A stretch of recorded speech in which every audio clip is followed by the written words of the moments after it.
Welcome to today's webinar on data privacy. We are so excited to have you all here with us today, and we hope you are really doing well. My name is Shantae Wilcher, and I'm an attorney in our data privacy and cybersecurity group. I am joined today by John Cirillo, who is our chair of the data privacy and cybersecurity group. Before we get started, I'm going to go over a few ground rules. Everyone is on mute. During the webinar, you can ask questions during our question and answer box. Time will be allotted at the end for us to address your questions. During the session, we will have a few polling questions to get your feedback. Now I'm going to kick things off to John. But before I do that, I want to go through the agenda. Today. So we have some latest threats and trends, examples and implications of a data breach, learning to identify a potential threat, best practices to help avert an attack. And we're really going to focus on that perspective. We're going to focus on contracting and training. And then finally, we're going to talk about the first steps when a data breach occurs. And then, as I mentioned earlier, we're going to have some time for questions and answers at the end. So now I'm going to turn it over to John officially. He's going to talk about the goals of cybersecurity. Go ahead and kick it off, John. Hello, everyone. What I'd like to first discuss is basically the underlying goal of cybersecurity, and that is staying ahead of threats versus managing them at a later time. We find that a lot of times we have organizations that manage the threat after it has occurred versus acting to prevent the threat. There's an old adage in the information security field.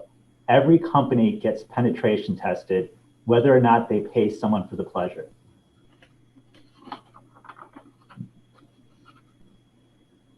So, John, could you talk a little bit more about the goals of data security? Like, what are companies, or what should they aim to do when they implement a plan? Sure. The three main overarching goals of data security is to maintain confidentiality, to maintain the data from being exposed to third parties that an organization doesn't want that data to be exposed to. The second is integrity, to make sure that the data remains has the same content and form unaltered so that it can be a trusted source for information. And the last, and this is really the most relevant as it relates to today, where everybody's connecting by the internet, is the availability of the data, is to maintain that data so that it can remain available to everybody that the organization wants it to be available to. I mean, you could have not enough data security safeguards where you're going to have an attacker that disrupts your system and makes it unavailable, or you could have too many data security safeguards that makes it inaccessible. So there's a fine tuning that IT professionals have to look at in terms of determining what data security safeguards to employ. Okay, next slide. So with COVID, I find that we're relying on our tech more and more every day.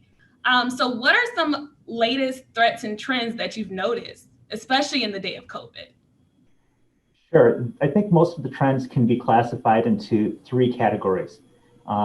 Disruption, which results when a hacker takes advantage of a company's reliance on connectivity.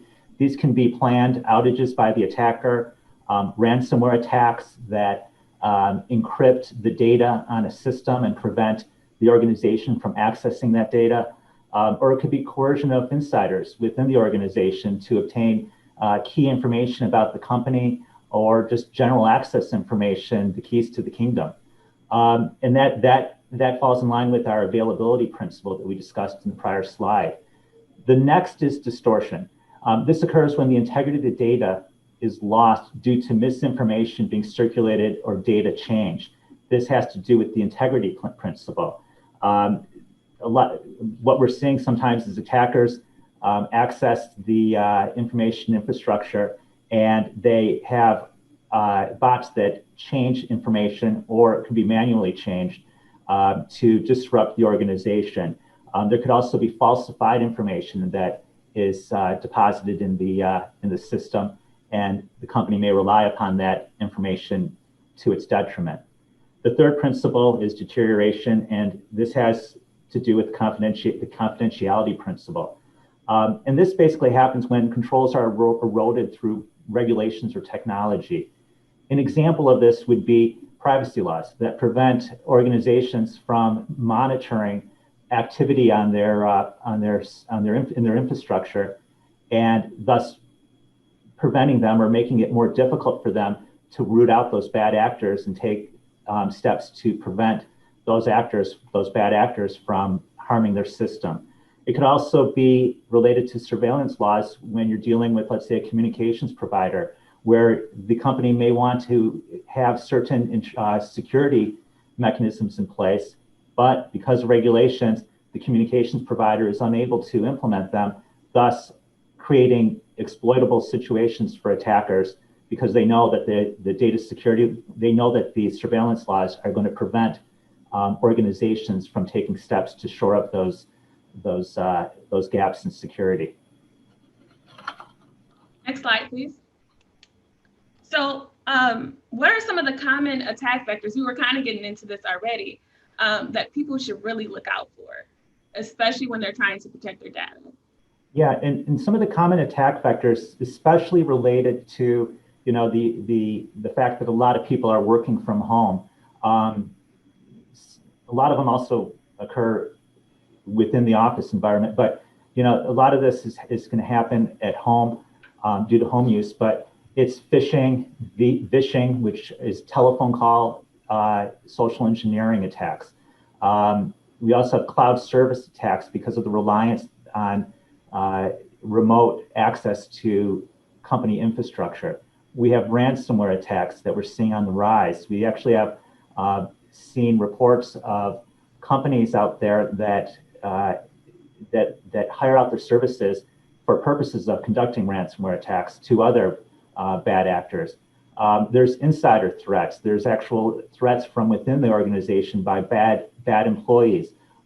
There's man-in-the-middle attacks. Man-in-the-middle attacks, I think, are more prevalent due to the remote access to the company's infrastructure because of weak Wi-Fi, Wi-Fi security, and then there's also compromised credentials attack. The vishing and the phishing apply a lot to, go hand in hand with the compromised credentials, because generally in the phishing and phishing attacks, the goal is to obtain from the individual or the target their credentials. And then have you seen any rise with the clients that you work with? Have you seen any rise in any of these in particular? We've seen a significant rise in ransomware attacks. Okay. That seems to be the choice, and I suspect it has to do with a number of reasons. Two of which, one, because of the remote access, it's easier to get compromised credentials. But two, I think it's the most efficient way to monetize an attack. So bad guys can quickly and easily monetize their bad acts. Mm-hmm. And one thing that we're finding is that there's laws that are in place that are going to make it a lot more difficult for organizations just to pay the ransomware attack without being in violation of a law related to paying money to an actor in a embargoed country. So we're working very closely with our clients when there is a ransomware demand. Okay, so I guess that brings us into the next slide. What are some of the legal implications of a ransomware attack or a general data breach? Like, what can happen? Well, in terms of the legal implications, companies have legal obligations and interest in protecting their data. The legal obligations include the protection of personal information, and that personal information is just not limited. It's not limited to customer information. It also includes employee personal information from the service providers providing services to a company, and visitor information. If, let's say, a company has a website and collects data from a visitor.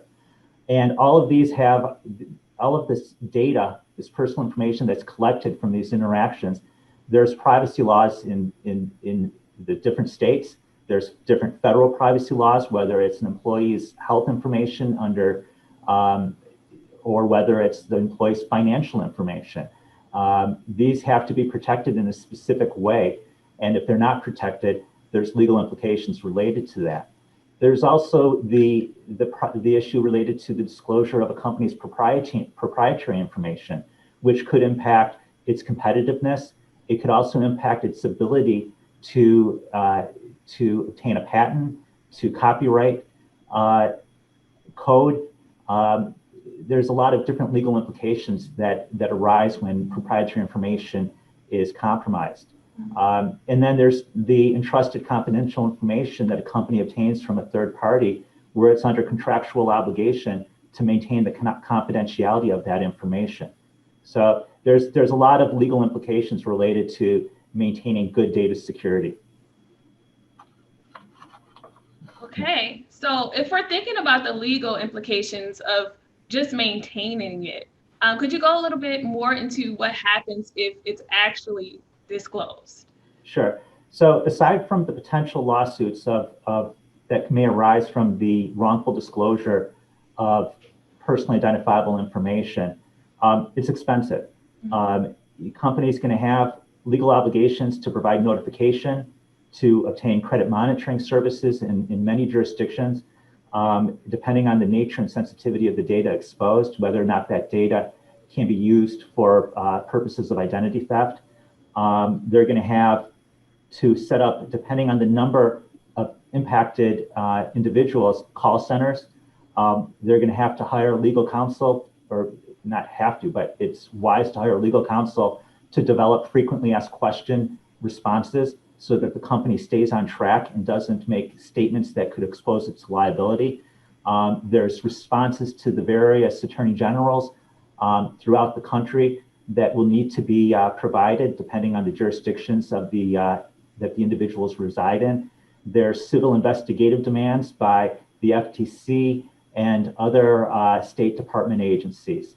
So that can be very costly. There's contractual liabilities where if your company is processing or storing sensitive information that it has a contractual obligation to protect, or if it doesn't necessarily have a contractual obligation to protect it, but it has confidentiality obligations, and your company doesn't institute reasonable data security safeguards based on the nature and sensitivity of the data, that could trigger legal liability under the contract, which could be significant. Most contracts include carve-outs for limitation of damages related to confidentiality. There could also be statutory liabilities where, if there's a data breach and the appropriate data security safeguards aren't employed based on the nature and sensitivity of the data, the states could impose or allow for a private action against the company. And speaking of contractual liabilities, have you ever come across a situation where a party was attempting to contract with another party and they asked them, have they ever experienced a data breach? Yes, and that frequently occurs in mergers and acquisition situations. And we see that where there's representations and warranties that companies are asked, have you been breached within the last 5 years? Do you have knowledge of a breach? What data security safeguards do you have in place to prevent the breach? And to be very candid, most companies out there have no clue whether or not they've been breached. They may be breached right now, but simply because they haven't established the necessary data security safeguards, they don't have baselines in place, they have no idea whether or not they are or have been or currently are suffering a data breach. We also see this with regard to state contracts or federal contracts. These questions also arise. Okay, so I guess that brings us to our first polling question. Which of the following are you most concerned with within your organization? The poll is going to pop up. I'll give you a few moments to answer. Are you concerned with phishing and social engineering attacks, cloud service attacks, ransomware, or insider threats? Remember, you can pick more than one for this because I know you guys will probably be concerned with a lot of them.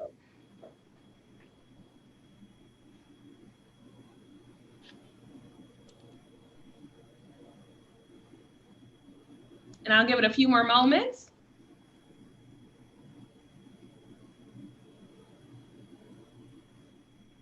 Okay, so it looks like most people are concerned with ransomware, which is completely understandable because especially now in the age where most people are storing their things in the cloud, ransomware attacks, as John mentioned earlier, have really increased. So, John, since we know that people are concerned with ransomware attacks, how can they go about identifying a potential threat? Well, the best way, and it's not even on this list, is to have a strong IT department or information security department, either within your organization or that you contract through a third party, whether you outsource that. And the second is educating your employees.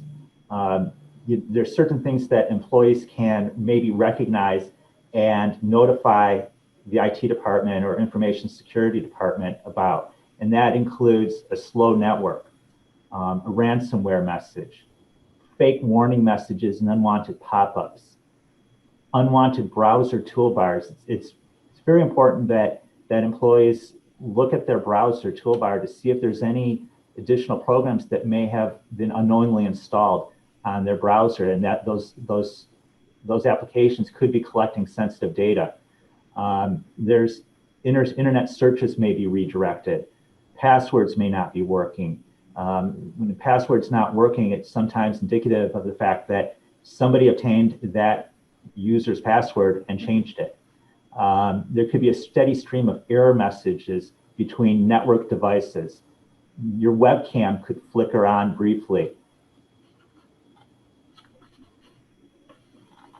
There could be unexpected software installs where you may see software being installed and you think I didn't initiate that. In those cases, you can definitely want to contact your IT department to find out if they're doing something in the background. The mouse may move between programs to make selections. There was, and I'm not sure if TeamViewer corrected this, but there was a vulnerability recently in TeamViewer over the last couple of years, and it allowed attackers to take control of TeamViewer and thus take control of the end user's computer. The task manager or the registry editor may be disabled. Online accounts may be missing money.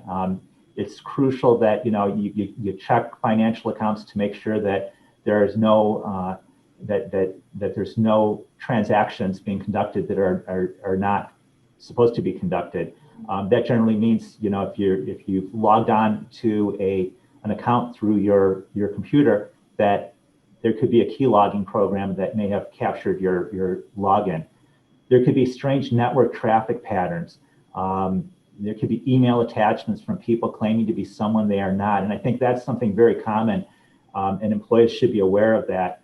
At our firm, whenever an email goes out or we receive an email, our IT department looks at the email and sends an email to everyone in the firm, this is not a legitimate email, and then contacts the company that it allegedly came from to notify them that their system is probably infected. There could also be strange large files that appear on your network.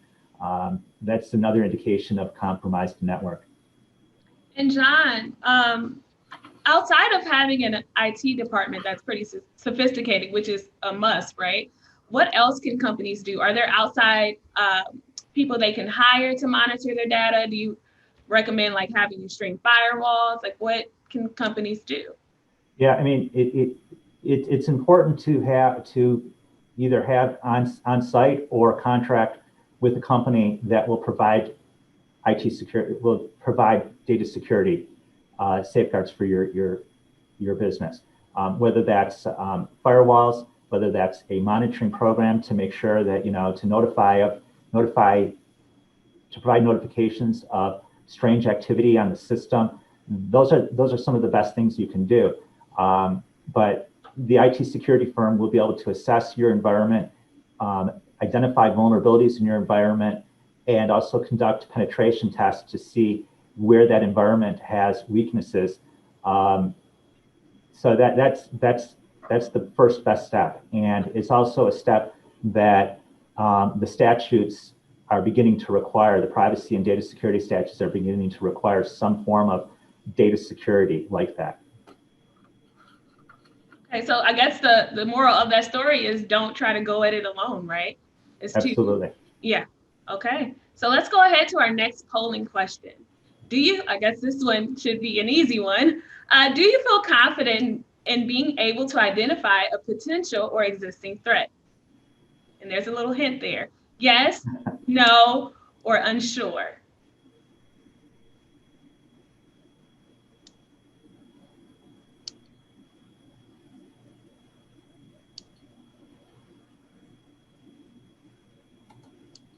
We'll give you a few more moments to select an answer.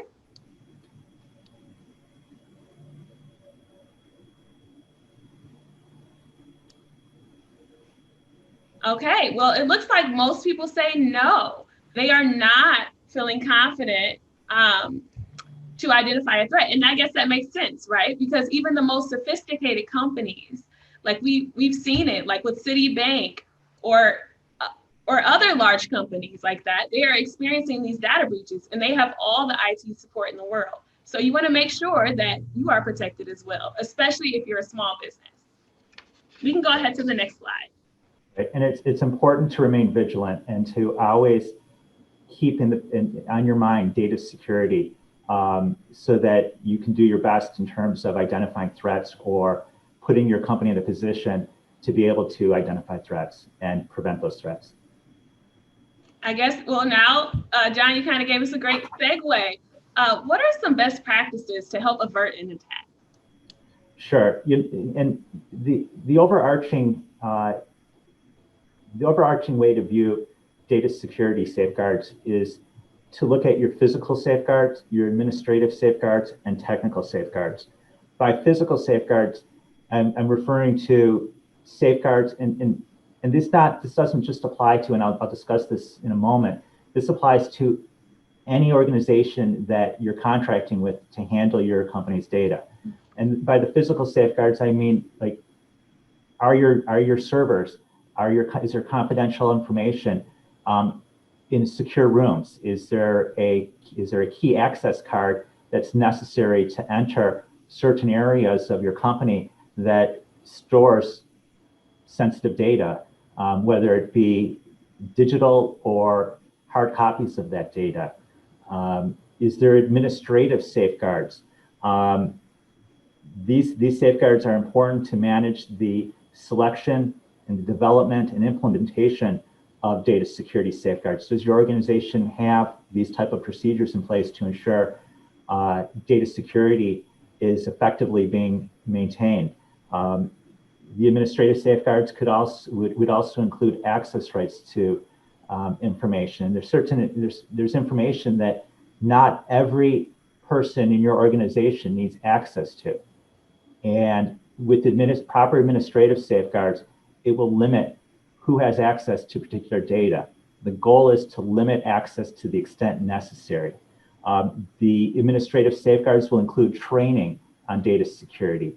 And for instance, with the California Consumer Protection or Privacy Act, there's requirements that organizations train their employees related to data privacy.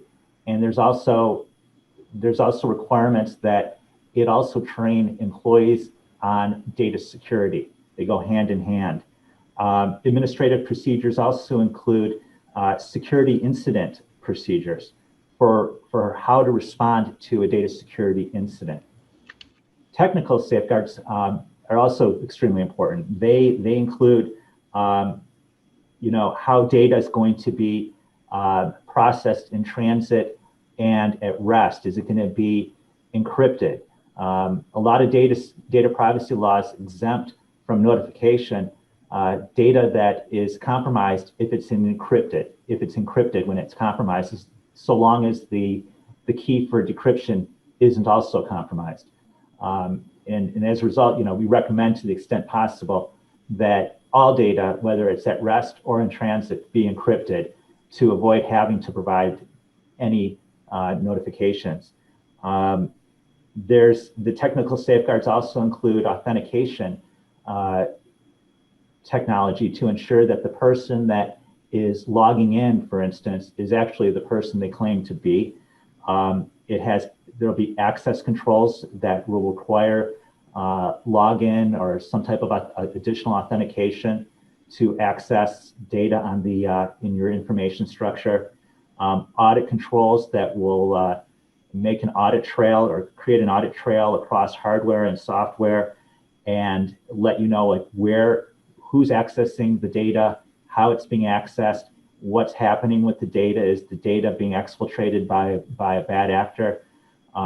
These are the three overarching types of data security safeguards that organizations should look at internally, and also they should also look at their service providers to see if their service providers have adequate physical safeguards, adequate administrative safeguards, and adequate technical safeguards. If you're working with a service provider that's handling your sensitive data, or any data for that matter, and they don't have data security safeguards, that's a problem. Yeah, and John, so when we talk about safeguards, is it okay to just have like a verbal policy, or should companies really aim to have something in writing? I think it should be in writing. I've seen writings that simply state that a company will employ industry standard safeguards based upon the nature and sensitivity of the data. I think that's wholly inadequate. I think that there needs to be specifics related to the internal data security that an organization has employed, whether that's ISO 27001 certification, or whether they have SOC type audits being performed, and it would depend on the type of audit, whether it's SOC 2 audit, SOC 1 type 2 audit. I would want to know that, and I would want to make sure that the audits, to the extent necessary, are disclosed, so that you can make an individual assessment whether or not your organization deems the security to be acceptable, or whether or not further investigation into the security is necessary of that service provider.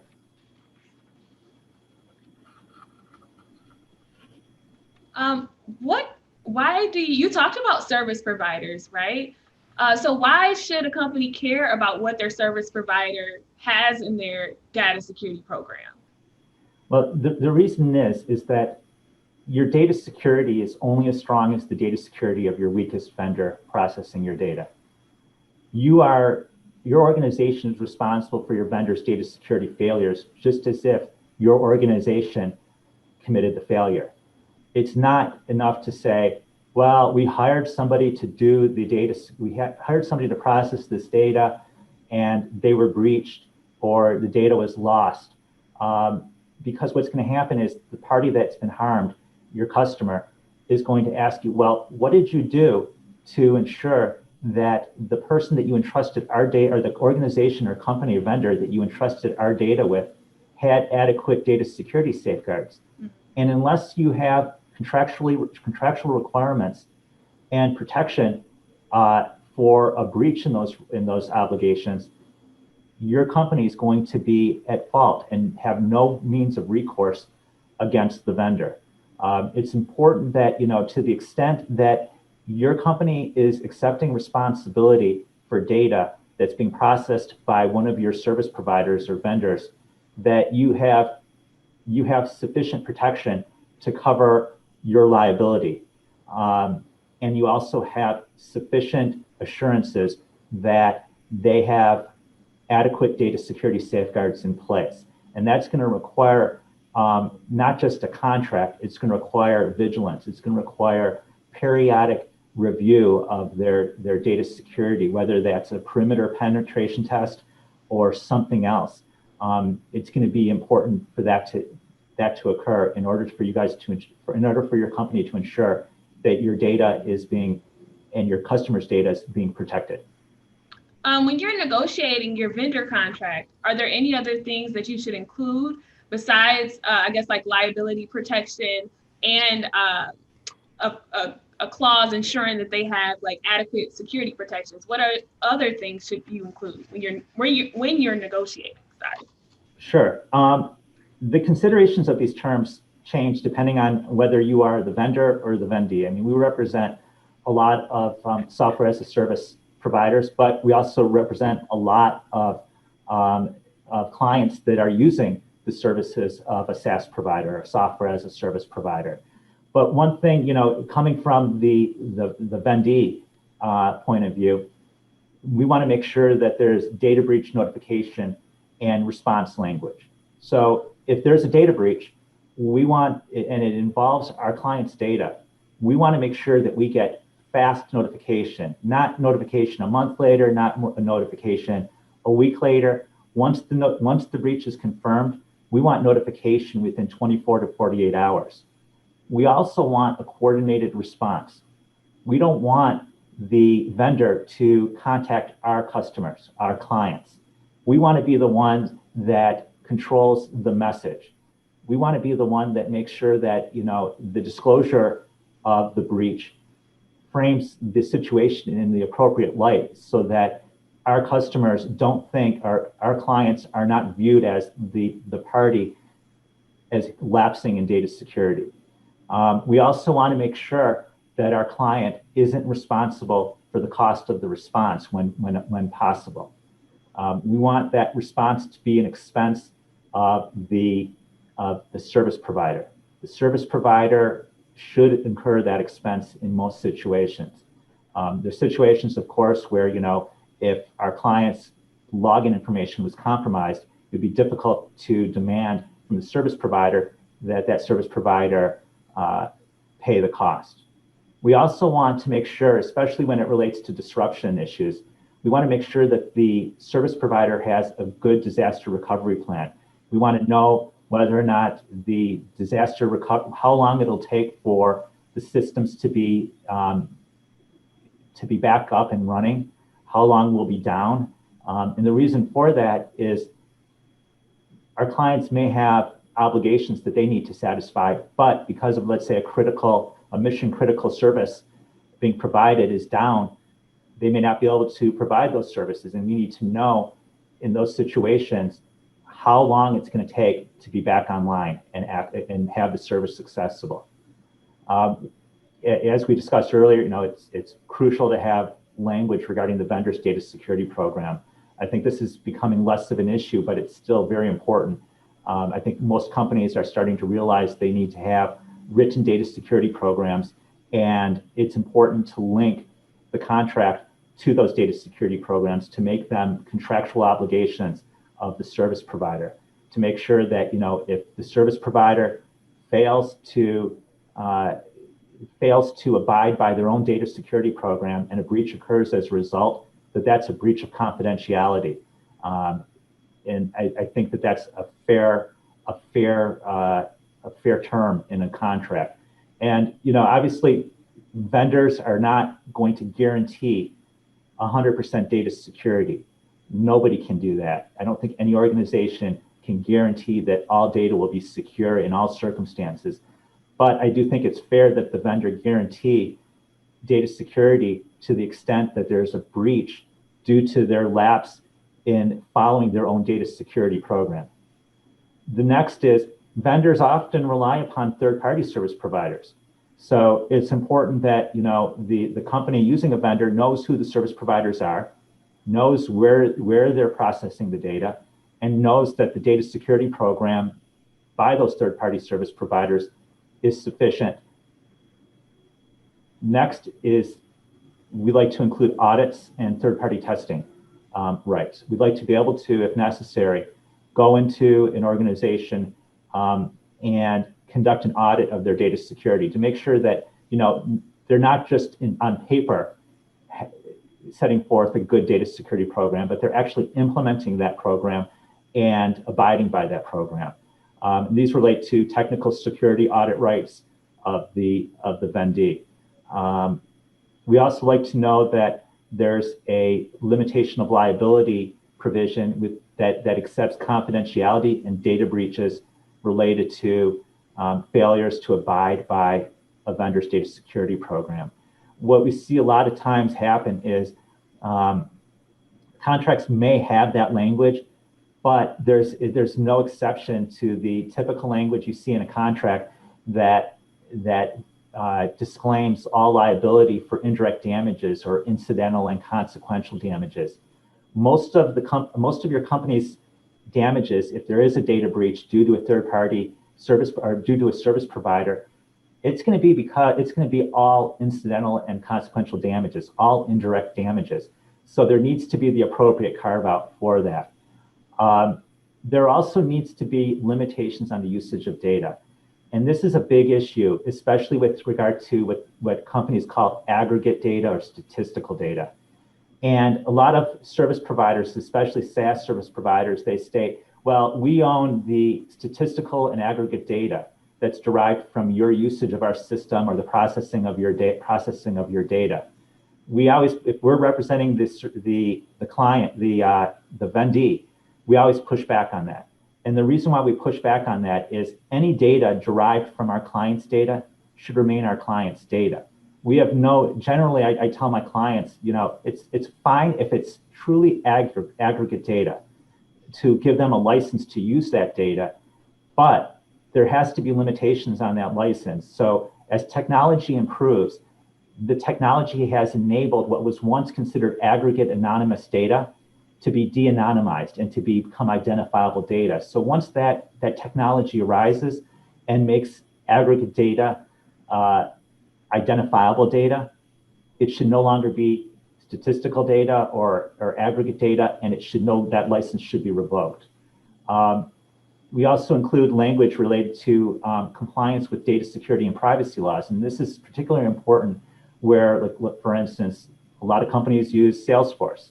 We would include, and Salesforce has a very good contract, but for companies that process data or personal information like Salesforce, we would include an obligation that company has to comply with data security and privacy laws, that they can't use that data in a manner that would be outside the scope of the authorization of the client's right to use the data, and that they would have to comply with all data security laws to the same extent, and also privacy laws to the same extent that our client is obligated to comply with them. And how often should a company review their contract? It's super important to continue to review contracts. A lot of clients have contracts out there that are maybe just a year or two old, but for instance, they're not compliant with the California Consumer Privacy Act, and there needs to be data privacy or data protection addendums related to that. Contracts, they're not living and breathing, but they need to be, and contracts need to be updated to comply with our data security law and privacy laws, and they frequently need to be amended as a result. Okay, next slide, please. How important is it for clients to prepare? We've kind of talked about having contracts in place, but how important is it for clients to prepare before a data breach occurs? Yeah, and this is very important. It goes to the whole idea that companies should be proactive. They should be planning data security ahead of time versus reacting to an incident. We recommend to all of our clients that they have an incident response plan so that when they have a data security incident, they know in advance what needs to be done. They know that, they know exactly who should be contacted within the organization, how things should be rolled out and communicated. So it's very important. It's also important to make sure that you have proper backups of your data. For instance, HIPAA requires companies to have backups of data. And for obvious reasons, if medical information is lost and there's no backup of that data, that could result in some serious consequences. Mm-hmm. But the financial industry also has similar requirements, and other laws that are arising in the United States and in Europe also are requiring the backing up of data. It's also important to begin working with IT professionals sooner than later to shore up any vulnerabilities. And we work frequently with IT professionals to make sure that that legal obligations are resolved, and then the IT professionals can put into practice resolutions that meet those legal obligations in a way that still permits the company to operate versus locking down the entire information infrastructure of a company. But IT professionals will know how to institute data security safeguards that allow the company to comply with the law, but still make operating the company feasible. Mm-hmm. And then, so let's say that a breach occurs, right? What, I guess, is a bullet point, like step-by-step checklist that companies should do? Like, if I experience a breach tomorrow, like, what is my immediate next step? Okay, so the first step is to take out your incident response plan and start following it. And one of the first steps in all of ours are contact counsel. And the reason why contacting counsel is important, not that we're like going to get into the forensics of the situation, but we want to maintain confidentiality. Everything that goes through counsel is protected. It's privileged information, and it doesn't need to be disclosed if a lawsuit arises. And counsel will generally, what we do is we generally contact the insurance company. Depending on the situation, we'll contact the public relations firm. We'll enter into a contract with them to start working on how to present this data breach to the public. And in every situation, we enter into agreements directly with forensic specialists, because with the forensic specialists, we need them to get into the system as soon as possible so that they can assess, one, what happened, mm-hmm. two, what data was accessed, and three, if any data was exfiltrated, because that's going to affect the legal obligations of the company. Yeah, John, and to your point, I think really having that incident response plan is going to help people speed up, right, responding, versus taking 30 days, 40 days. You'll be able to respond in as little as maybe 48 hours. So I think that's a very good point. Yeah. John, could you maybe talk a little bit about next slide, sorry. There we go. Could you talk a little bit about the Blackbaud case study and what happened there? Sure. Blackbaud is probably one of the world's largest data management companies. They're a content management system for universities all over the world, hospitals all over the world, pretty much every nonprofit out there. And a lot of the Fortune 100 companies use Blackbaud to store information and to conduct various activities through the services Blackbaud provides. With Blackbaud, what happened with Blackbaud, who has their own information security department, they were the subject of a ransomware attack, and it resulted in the encryption of a significant amount of data affecting over 27 million people. So what we're seeing in this, we represent a number of clients that were impacted by this. And what we're seeing is that the contract that they entered into was insufficient. It was old. There was no provision related to the retention of data. So contracts that had been terminated didn't have an agreement or requirement that their data be deleted. And as a result, even though they hadn't used the Blackbaud services for 5 years, they're now ensnared in a data breach that they should have had no interest in. Nothing should have affected them by this data breach. They also are in a position now to incur all of the costs associated with responding to that data breach. And that's why that goes back to the issue, if your company is a contract with a company that's processing your data, it's important, if that contract is old, that it get updated sooner than later, because most likely that contract is not up to date in terms of consideration of various privacy law. It's important to understand that when it comes to technology, 30 days is an eternity. So if your contract is 5 years old, 3 years old, that's like eons in technology. Yeah, and that brings us to our next polling question. Do you have a plan in place to respond to a data breach or a different type of cyber attack?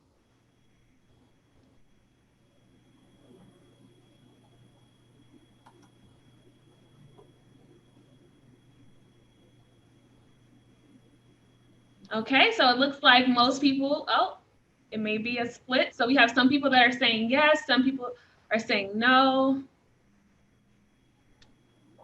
Okay, so it looks like we have 50-50. So some people just don't have a plan, and then other people do. John, can you go over some of the services that we provide for those people that don't have a plan in place, or even those people that do, but maybe just they need to update their plan?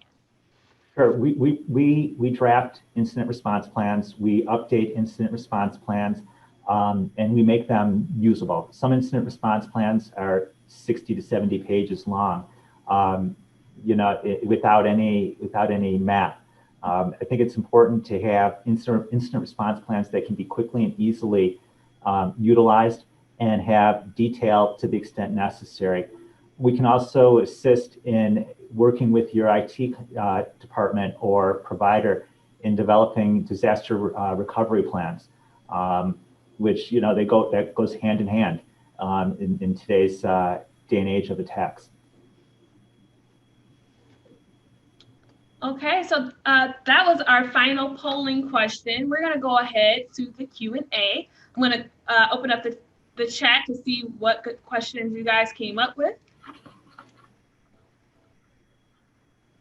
Okay, so I see a question here, John. It says that the California Protection Act talks a lot about, or I guess a lot of the new privacy laws talk a lot about mapping your data and knowing like where your data is. Could you explain like what mapping your data is and how you recommend companies go about mapping their data? Right. What we recommend is, and we have a spreadsheet that we circulate to companies that are, for instance, starting to prepare for compliance with the California Consumer Privacy Act, which actually should already be done, but a lot of companies haven't done yet. Yeah. So we asked the company for information related to each service provider that may process data, and what data that service provider collects, where it's stored, and what the data retention policies are. We basically want to know all the data that your company is processing, where that data is located, how that data is being processed and utilized, in order to get a handle on what data is being used for purposes of legal compliance. And until that's done, it's difficult to assess what statutes need to be complied with, what privacy policies, if any, or consents need to be updated or obtained. And I guess the next question was, what specific things, other than the things that you've already mentioned, should companies look out for when trying to comply with the HIPAA compliance rules? Well, in terms of the privacy rule for HIPAA, you have to have adequate physical safeguards, adequate administrative safeguards, and adequate technical safeguards. And some of the requirements for HIPAA are that data be encrypted at rest and in transit where technologically possible. Under HIPAA, they look at the size and sophistication of the organization too, but there's certain requirements. There's under the privacy rule, and it's code that goes through a lot of the requirements, and we prepare or assist in preparing privacy rule compliant policies for that. But one of the other things that HIPAA requires is some type of tracking system, so that if data is being accessed, it gets tracked and it can be determined who accessed the data and how that data was used and where that data went. It's a lengthy list for HIPAA in order to have the physical, administrative, and technical safeguards satisfied. But it's a list that I think is something that most companies, regardless of whether or not they're a healthcare provider or business associate, should attempt to comply with. And then I just have a final question. Does the law impose any sanctions for responding to a data breach after 30 days? Because I know you mentioned like 30 days is definitely the cutoff, but say I'm unable to respond in 30 days, am I going to be sanctioned for that? Sure. And some laws require 60 days. For instance, HIPAA requires no more than 60 days, but as soon as practicable. In terms of the sanctions, you know, aside from civil liability that a statute may provide for, there may be an issue if the response isn't timely or considered timely, an issue with the various attorney generals under their state law, their data privacy law, or a violation of the FTC regulations related to notifying individuals of their personal information being compromised. HIPAA, I think, has the most stringent penalties, and there's definitely potentially significant penalties if HHS decides to pursue a civil investigation and sends you a civil investigation demand regarding your compliance with the notification requirements. I mean, generally, when we see civil investigative demands, it's a costly process to go through, and a lot of information is requested by that agency. And then the final question is, can I be sued if I experience a data breach by a consumer or a customer? You can always be sued, so whether or not it's a good suit or not. But the issue, I think, that's going to become most prevalent is, did the organization have adequate data security safeguards in place?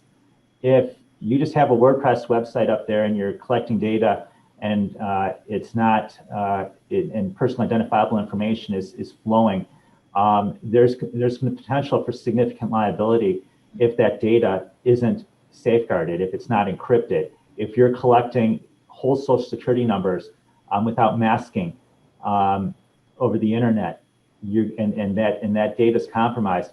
There's state and federal law that's going to impose liability and creates private rights of action for civil litigation. Okay, and then the final question, are there any data privacy laws that you think apply particularly to construction companies? It depends. In terms of the data privacy laws, they apply to pretty much every company, including construction companies, where the construction company has employee information that's considered personal information. I mean, every employer probably has their social security number of their employees, and they have a duty to protect that information in a reasonable manner. And they also have notification requirements if that data is compromised. If you're receiving information from a service provider, for instance, let's say a construction company has a contract with a supplier of material, and the company receives personal information regarding one of the agents of that company and stores that information, the construction company is going to have obligations related to the security of that data if that data is compromised. In terms of specific laws to construction companies, there's nothing specific as it relates to privacy and data security laws to construction companies. But they should definitely protect their data still, right? Absolutely. Okay, so that's all. Those are all the questions we have time for today. If we were unable to get to your specific question, you can reach out to us directly. We will provide a copy of today's presentation. A recording will also be made on demand, available on demand within a few days on our website. You will receive a short survey for your feedback, and you can find all of our additional fall webinars at jaffelaw.com/webinars. Thank you so much for joining us today. We really appreciated you all participating in our polling questions, and we enjoyed having you here with us today. Enjoy the rest of your afternoon. Thank you. Thanks.